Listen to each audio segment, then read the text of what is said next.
Hello everyone, आज हम पढ़ने वाले हैं क्लास 10th इकोनॉमिक्स का चैप्टर नंबर 2 जिसका नाम है sectors of the Indian economy. हम इस चैप्टर को विजुअल्स और एनिमेशन की मदद से काफ़ी अच्छे से समझेंगे। तो सबसे पहले हम समझते हैं कि इकोनॉमिक एक्टिविटीज़ क्या होती हैं। तो सिंपली ऐसी एक्टिविटीज़ जिन्हें करने से हमें पैसा मिलता है, मतलब जिन्हें हम पैसे कमाने के लिए करते हैं। जैसे कि आप इन एग्जाम्पल्स को भी देख सकते हो। तो ये लोग क्या कर रहे हैं, ये अलग अलग एक्टिविटीज़ कर रहे हैं इनकम को जनरेट करने के लिए। तो हम लिख सकते हैं those activities which are perform to generate income are called economic activities. अब दोस्तों, जो इकोनॉमिक एक्टिविटीज़ होती हैं उन्हें अलग अलग तरीक़ों से क्लासीफाई किया जाता है। अगर हम देखें on the basis of nature, मतलब एक्टिविटीज़ का नेचर कैसा है, तो इस बेसिस पर इकोनॉमिक एक्टिविटीज़ को 3 सेक्टर्स में बांटा गया है। पहला है प्राइमरी सेक्टर, दूसरा है सेकेंडरी सेक्टर और तीसरा है टर्सरी सेक्टर। और अगर हम देखें on the basis of employment condition, मतलब एम्प्लॉयमेंट की कंडीशन कैसी है, तो इस बेसिस पर 2 सेक्टर्स में बांटा गया है, ऑर्गेनाइज सेक्टर और अनऑर्गेनाइज सेक्टर।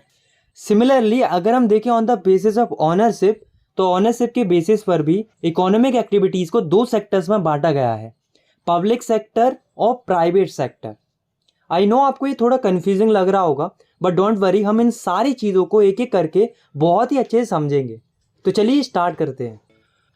तो सबसे पहले हम पढ़ते हैं प्राइमरी सेक्टर को। तो प्राइमरी सेक्टर वो सेक्टर होता है जो कि डायरेक्टली नेचर से कनेक्टेड होता है, जैसे कि agriculture, mining, dairy, fishing, forestry. तो ये जो एक्टिविटीज़ होती हैं वो नेचर से रिलेटेड होती हैं। इसमें हम डायरेक्टली नेचर का यूज़ करके रॉ मटेरियल्स को प्रोड्यूस करते हैं।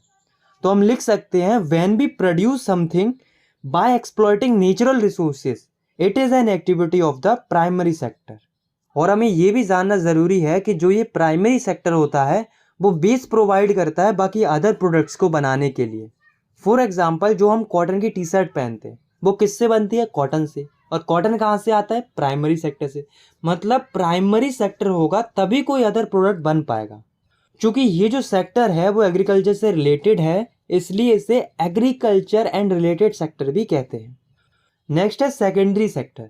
सेकेंडरी सेक्टर में वो एक्टिविटीज़ आती हैं जिसमें हम नेचर के प्रोडक्ट को चेंज करते हैं एक नई फॉर्म में, यानी कि एक फिनिश प्रोडक्ट बनाते हैं मैन्युफैक्चरिंग के थ्रू।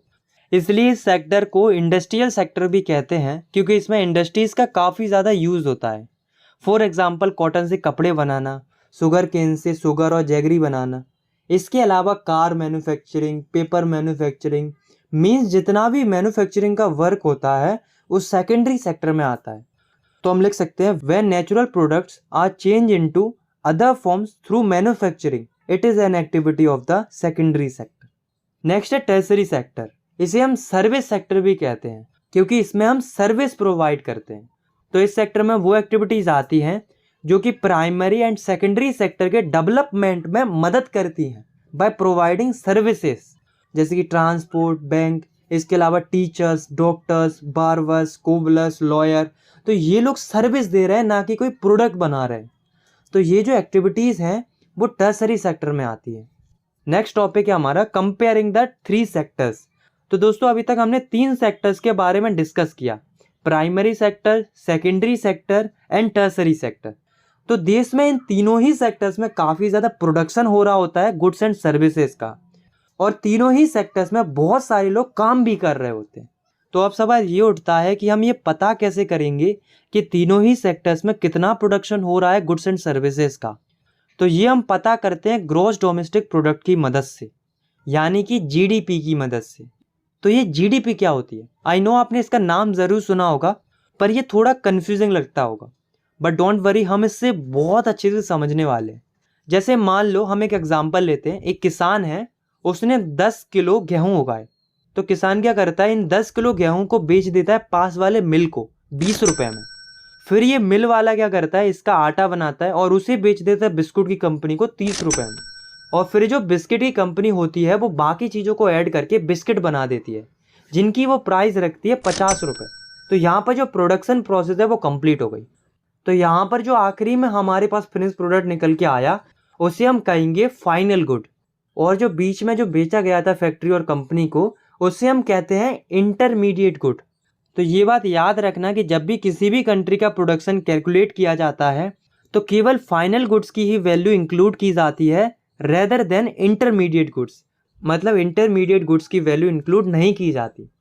तो हम लिख सकते हैं when we calculate the production of each sector we only added the value of final goods rather than intermediate goods. अब सवाल ये उठता है कि हम इंटरमीडिएट गुड्स की वैल्यू को इंक्लूड क्यों नहीं करते हैं? तो ये तो हम अपने आप से ही समझ सकते हैं, क्योंकि जो इंटरमीडिएट गुड की जो वैल्यू होती है वो ऑलरेडी एडजस्ट हो जाती है फाइनल गुड्स में, मतलब ऑलरेडी इंक्लूडेड होती है फाइनल गुड में, इसलिए हम इंक्लूड नहीं करते। तो अब हम जीडीपी की डेफिनेशन देखते हैं कि एक्चुअल में जीडीपी होती क्या है। तो हम इस तरीके से लिखेंगे the value of the final goods and services produce with in the country during 1 year is called GDP. मतलब एक साल के अंदर कंट्री में कितना प्रोडक्शन हुआ है फाइनल गुड्स एंड सर्विसेज का, उनकी टोटल वैल्यू को ही हम जीडीपी कहते हैं। तो यहाँ से हमें एक बात तो क्लियर हो जाती है कि जिस भी कंट्री में जितना ज़्यादा प्रोडक्शन होगा उस कंट्री की उतनी ही बड़ी जीडीपी होगी, और जिस कंट्री में जितना कम प्रोडक्शन होगा उस कंट्री की उतनी ही कम जीडीपी होगी। तो इस हिसाब से अगर हम देखें तो वर्ल्ड में सबसे बड़ी जीडीपी है यूएसए की, यानी कि यूएसए टॉप पोजीशन पर आता है जीडीपी के मामले में। और वहीं अगर हम बात करें अपनी इंडिया की, तो वर्ल्ड में इंडिया की 5th सबसे लार्जेस्ट जीडीपी है, यानी कि जीडीपी के मामले में इंडिया 5th पोजीशन पर आता है पूरे वर्ल्ड में। और इंडिया की जो जीडीपी है उसे मेजर किया जाता है सेंट्रल गवर्नमेंट की मिनिस्ट्री के द्वारा। Historical change in sectors.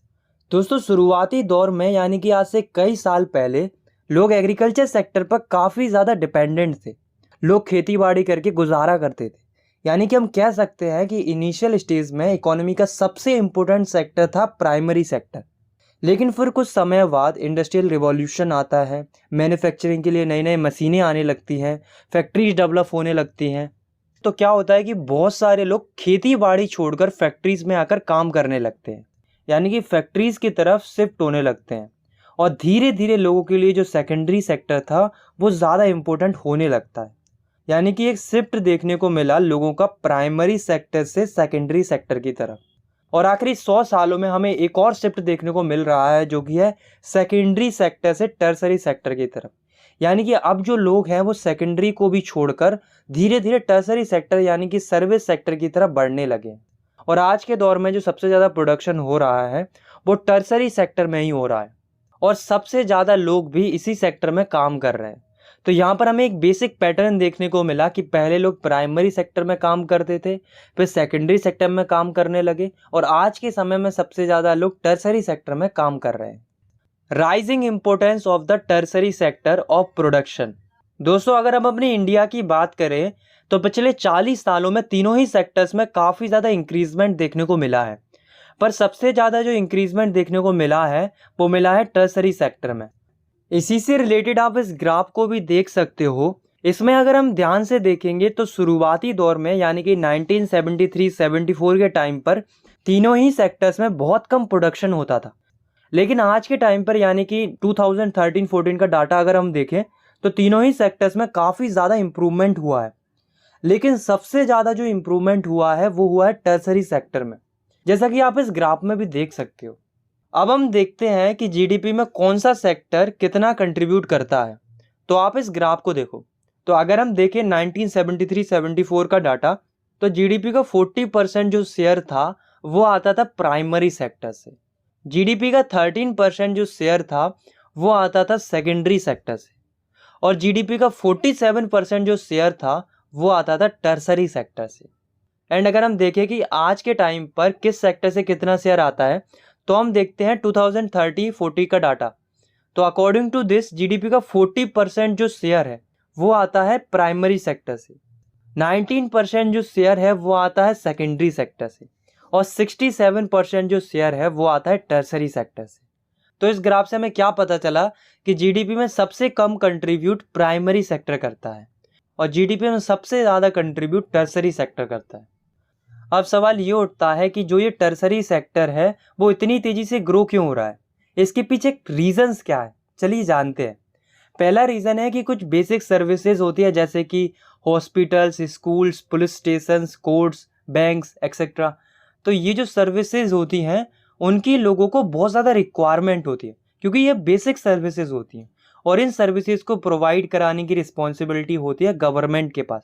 तो गवर्नमेंट जब इनको डेवलप करती है तो ऑटोमेटिकली सर्विस सेक्टर इम्प्रूव होता है। दूसरा रीज़न है कि जब एग्रीकल्चर सेक्टर और इंडस्ट्रियल सेक्टर ग्रो होता है तो जो सर्विस सेक्टर है वो भी साथ साथ अपने आप ग्रो होता है। तीसरा रीज़न है कि कई लोगों की इनकम बढ़ रही है, जिस वजह से लोग अदर सर्विसेज भी ऑप्ट करते हैं, जैसे कि खाना खाने के लिए बाहर चले जाते हैं, शॉपिंग करने चले जाते हैं, घूमने चले जाते हैं कहीं पर, पेरेंट्स अपने बच्चों को प्राइवेट स्कूल में पढ़ाने लगते हैं। तो इस वजह से अलग अलग सर्विसेज ग्रो हो रही हैं, जिस वजह से सर्विस सेक्टर भी ग्रो हो रहा है। चौथा रीज़न है कि धीरे धीरे information and communication technology grow हो रही है, जिस वजह से इससे रिलेटेड सर्विसेज भी ग्रो हो रही हैं। तो दोस्तों ये कुछ रीजंस है जिनकी वजह से जो टर्सरी सेक्टर है यानी कि सर्विस सेक्टर है वो ग्रो कर रहा है। अब आप एक और ग्राफ को देखो, इससे हमें पता चलेगा कि किस सेक्टर में कितने लोग एम्प्लॉयड हैं, मतलब किस सेक्टर में कितने लोग काम कर रहे हैं। तो अगर हम देखें 1977-78 का डाटा, तो 71% लोग प्राइमरी सेक्टर में एम्प्लॉयड थे, 11% लोग सेकेंडरी सेक्टर में एम्प्लॉयड थे और 18% लोग टर्सरी सेक्टर में एम्प्लॉयड थे। और अगर हम आज का डाटा देखें यानी कि 2017-18 का डाटा, तो 44% जो लोग हैं वो प्राइमरी सेक्टर में एम्प्लॉयड हैं, 25% लोग सेकेंडरी सेक्टर में एम्प्लॉयड हैं और 31% लोग टर्सरी सेक्टर में एम्प्लॉयड हैं। तो इस ग्राफ से हमें क्या पता चला कि सबसे ज़्यादा लोग प्राइमरी सेक्टर में एम्प्लॉयड है। लेकिन देखो यहाँ पर एक प्रॉब्लम है। क्या प्रॉब्लम है? अगर हम आज के टाइम से कंपेयर करें तो भले ही प्राइमरी सेक्टर में ज़्यादा लोग एम्प्लॉयड हैं, बट फिर भी सबसे कम प्रोडक्शन प्राइमरी सेक्टर में ही होता है, यानी कि जीडीपी में सबसे कम कंट्रीब्यूशन प्राइमरी सेक्टर ही करता है। तो ऐसा क्यों है कि प्राइमरी सेक्टर में ज़्यादा लोग काम कर रहे हैं पर वो प्रोडक्शन बहुत कम दे पा रहे हैं? तो इसके पीछे बहुत सारे रीजंस हैं, पर एक जो मेन रीज़न है वो ये है कि जो ये प्राइमरी सेक्टर के लोग हैं वो अंडर एम्प्लॉयमेंट यानी कि डिस्गस्ड अनएम्प्लॉयमेंट से जूझ रहे हैं। तो ये अंडर एम्प्लॉयमेंट या डिस्गस्ड अनएम्प्लॉयमेंट होता क्या है, चलिए जानते हैं। जैसे मान लो एक खेत है, उसमें 7 लोग काम कर रहे हैं, लेकिन ज़रूरत केवल 3 लोगों की है। बाकी जो 4 लोग जो कि एक्स्ट्रा काम कर रहे हैं, उनके होने या ना होने से प्रोडक्शन पर कोई फ़र्क नहीं पड़ेगा। तो ये जो लोग हैं उन्हें हम कहते हैं अंडर एम्प्लॉयड या डिस्गस्ड अनएम्प्लॉयड। तो इन लोगों की जो संख्या है वो प्राइमरी सेक्टर में बहुत ज़्यादा है, इसलिए प्राइमरी सेक्टर में ज़्यादा तो लोग काम कर रहे हैं पर वो प्रोडक्शन उतना ही दे पा रहे हैं। आई होप आपको ये समझ में आ गया होगा। How to create more employment, मतलब लोगों के लिए ज़्यादा एम्प्लॉयमेंट कैसे पैदा किया जा सकता है। तो पहला है कि गवर्नमेंट छोटे छोटे किसानों को चीफ लोन्स दे सकती है और एम्प्लॉयमेंट क्रिएट कर सकती है, क्योंकि पहले लोग साल में एक क्रॉप उगाते थे, लेकिन अब वो लोन के पैसों से ट्यूबवेल, फर्टिलाइज़र, पेस्टिसाइड, टूल्स का यूज़ करके साल भर में 2-3 फसल उगा सकते हैं, जिससे वे पूरी साल एम्प्लॉयड रह सकते हैं। दूसरा तरीका है कि गवर्नमेंट डैम्स या कैनल्स बनवा सकती है, जिससे काफ़ी मजदूरों को रोजगार मिलेगा और काफ़ी किसानों को अपनी फसलों को सींचने के लिए पानी मिलेगा। तीसरा तरीका है कि गवर्नमेंट ट्रांसपोर्टेशन और नए रोड बनवाने पर इन्वेस्ट कर सकती है, जिससे बहुत सारे लोगों को एम्प्लॉयमेंट मिलेगा। एक तो मजदूरों को जो कि रोड्स बनाएंगे, और दूसरा ऑटो एंड ट्रक ड्राइवर्स को जो कि अपनी सर्विसेज देकर अपना घर चलाएंगे।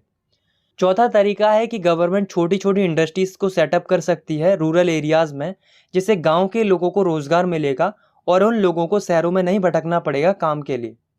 पांचवा तरीका है कि गवर्नमेंट टूरिज्म को प्रमोट कर सकती है, क्योंकि इससे भी कई सारे लोगों को रोज़गार मिल सकता है। सिक्स्थ है कि गवर्नमेंट हेल्थ और एजुकेशन सेक्टर पर भी इन्वेस्ट कर सकती है। तो दोस्तों ये कुछ तरीके हैं जिनका इस्तेमाल करके गवर्नमेंट ज़्यादा से ज़्यादा एम्प्लॉयमेंट क्रिएट कर सकती है। पर दोस्तों ये लॉन्ग टर्म प्लान्स हैं, इसलिए गवर्नमेंट को इनको सेटअप करने में काफ़ी ज़्यादा टाइम लगेगा। तो ऐसे में गवर्नमेंट ने बेरोजगारी को ख़त्म करने के लिए एक शॉर्ट टर्म प्लान को भी लॉन्च किया था, जिसका नाम था मनरेगा, यानी कि Mahatma Gandhi national rural employment guarantee act, जो कि 2005 में स्टार्ट किया गया था। इस एक्ट के थ्रू गवर्नमेंट लोगों को राइट टू वर्क प्रोवाइड करती है, यानी कि लोगों को काम करने का अधिकार देती है। ये जो प्रोग्राम था वो इंडिया के 625 डिस्ट्रिक्ट में लॉन्च किया गया था। तो इस एक्ट के अकॉर्डिंग रूरल एरियाज़ में जिन लोगों के पास काम नहीं होता है उन्हें गवर्नमेंट 100 डे का एम्प्लॉयमेंट प्रोवाइड कराते हैं। मतलब गवर्नमेंट ये वादा करती है कि कम से कम वो 100 डे का एम्प्लॉयमेंट तो देगी ही देगी। और अगर इन केस गवर्नमेंट एम्प्लॉयमेंट नहीं दे पाती है तो उन्हें अनएम्प्लॉयमेंट अलाउंस दिया जाता है, मतलब बिना काम कराए भी पैसे दे देती है गवर्नमेंट। तो मनरेगा की वजह से एम्प्लॉयमेंट की जो समस्या थी उसमें रूरल एरियाज़ के अंदर काफ़ी सुधार देखने को मिला है। अब हम क्लासीफाई करते हैं इकोनॉमिक एक्टिविटीज़ को on the basis of employment condition. तो एम्प्लॉयमेंट कंडीशंस के हिसाब से इकोनॉमिक एक्टिविटीज़ को दो सेक्टर्स में बांटा गया है, ऑर्गेनाइज सेक्टर और अनऑर्गेनाइज सेक्टर। सबसे पहले हम बात करते हैं ऑर्गेनाइज सेक्टर की। तो इस सेक्टर में जितने भी बिजनेस आते हैं वे सारे गवर्नमेंट के द्वारा रजिस्टर्ड होते हैं और इन्हें गवर्नमेंट के सारे रूल्स एंड रेगुलेशन को फॉलो करना पड़ता है, जैसे कि minimum wage act, factory act, labour law etcetera. इस सेक्टर में जितने भी लोग काम करते हैं उन्हें जॉब सिक्योरिटी मिलती है, मतलब बिना किसी वैलिड रीज़न के उन्हें जॉब से नहीं निकाला जा सकता। इस सेक्टर में लोगों को पेड हॉलीडे मिलती है। इसके अलावा फिक्स्ड वर्किंग हावर्स होते हैं, मतलब इनको लिमिटेड टाइम के लिए ही काम करना पड़ता है और अगर ये ओवर टाइम करते हैं तो उसके उन्हें अलग से पैसे मिलते हैं। इन्हें अच्छी वर्किंग कंडीशंस मिलती हैं और रिटायरमेंट के टाइम पर इन्हें पेंशन भी मिलता है।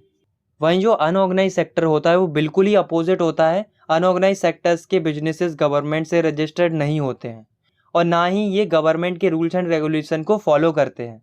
इस सेक्टर में लोगों के पास जॉब सिक्योरिटी नहीं होती है, इन्हें पेड हॉलीडेज भी नहीं मिलती है, इनके वर्किंग हावर्स भी फिक्स नहीं होते हैं और इन्हें ओवर टाइम करने के भी कोई एक्स्ट्रा पैसे नहीं मिलते हैं। इन्हें पुअर वर्किंग कंडीशंस में काम करना पड़ता है और ना ही इन्हें कोई पेंशन वगैरह मिलता है। तो यहाँ से हमें एक बात तो क्लियर हो गई कि जो ऑर्गेनाइज सेक्टर होता है वो बहुत ही अच्छा सेक्टर होता है, उसमें बहुत ही अच्छी जॉब्स होती हैं जिन्हें हर कोई करना पसंद करता है। वहीं अनऑर्गेनाइज सेक्टर्स में कोई भी व्यक्ति काम करना नहीं चाहता क्योंकि इसमें लोगों को उतनी अच्छी फैसिलिटीज़ नहीं मिलती हैं। अब सवाल ये उठता है कि लोग ऑर्गेनाइज सेक्टर में काम क्यों नहीं करने लगते। तो इसके सिंपल से दो रीज़न है। एक तो ऑर्गेनाइज सेक्टर में जॉब की बहुत कमी है, तो ऐसे में सारे लोग तो ऑर्गेनाइज सेक्टर में काम नहीं कर सकते। दूसरा रीज़न है कि ऑर्गेनाइज सेक्टर में काम करने के लिए अच्छी स्किल्स या अच्छी नॉलेज चाहिए होती है, जो कि हर किसी के पास नहीं होती। इसलिए लोगों को मजबूरी में आकर अनऑर्गेनाइज सेक्टर में काम करना पड़ता है। शायद इसीलिए जो हमारे पेरेंट्स होते हैं वो हमें अच्छी एजुकेशन प्रोवाइड कराने के लिए मेहनत करते हैं ताकि हमें भी ऑर्गेनाइज सेक्टर में एक अच्छी जॉब मिल सके।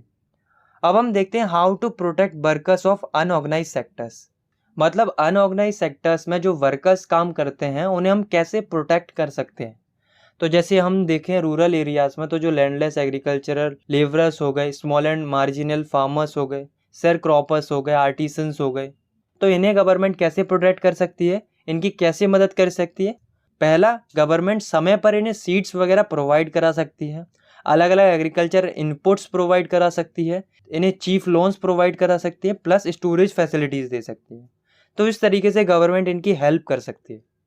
और अगर हम देखें अर्बन एरियाज़ में, तो अर्बन एरियाज़ में जो स्मॉल इंडस्ट्रीज़ होती हैं, कंस्ट्रक्शन साइट पर जो वर्कर्स काम करते हैं, ट्रेड्स और ट्रांसपोर्ट में जो लोग काम करते हैं, स्ट्रीट वेंडर्स हो गए, गारमेंट्स मेकर्स हो गए, तो इस तरीके के लोगों को सबसे ज़्यादा प्रॉब्लम होती है अर्बन एरियाज़ में। तो ऐसे में गवर्नमेंट क्या कर सकती है, इनकी मदद कर सकती है। जो स्मॉल स्केल इंडस्ट्रीज़ होती हैं उन्हें सस्ते रॉ मटेरियल्स प्रोवाइड करा सकती है, प्लस मार्केटिंग में हेल्प कर सकती है। तो इस तरीके से अगर स्मॉल स्केल इंडस्ट्रीज़ को फ़ायदा होता है तो ऑब्वियसली उसमें काम कर रहे वर्कर्स को भी फ़ायदा होगा। और जो अदर वर्कर्स हैं उनके लिए गवर्नमेंट लॉज एंड पॉलिसीज़ बना सकती है जिससे उन्हें सिक्योरिटी मिले। तो इस तरीके से जो गवर्नमेंट है वो इनकी हेल्प कर सकती है। इन सब के अलावा अगर हम कास्ट वाइज देखें तो अनऑर्गेनाइज सेक्टर में सबसे ज़्यादा काम करते हैं एससी और एसटी कास्ट के लोग। तो ऐसे में गवर्नमेंट इन्हें सपोर्ट कर सकती है और ये इंश्योर कर सकती है कि जो ये एससी और एसटी कास्ट के लोग हैं उनके साथ डिस्क्रिमिनेशन ना हो, उन्हें भी वही वेजेस मिले जो बाकियों को मिलती, मतलब इनके साथ किसी भी प्रकार का डिस्क्रिमिनेशन ना हो कास्ट के बेसिस पर। अब दोस्तों, इकोनॉमिक एक्टिविटीज़ को एक और तरीके से क्लासीफाई किया जाता है जो कि on the basis of ownership. Ownership के बेसिस पर इकोनॉमिक एक्टिविटीज़ को दो सेक्टर्स में बांटा गया है, जो कि है प्राइवेट सेक्टर और पब्लिक सेक्टर।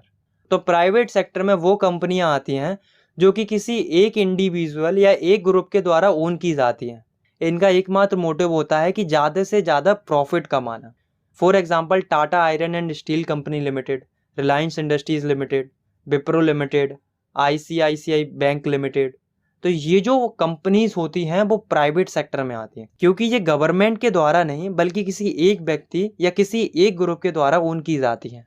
और वहीं जो पब्लिक सेक्टर होता है उसमें वो चीज़ें या वो सर्विसेज आती हैं जो कि गवर्नमेंट के द्वारा ओन की जाती है।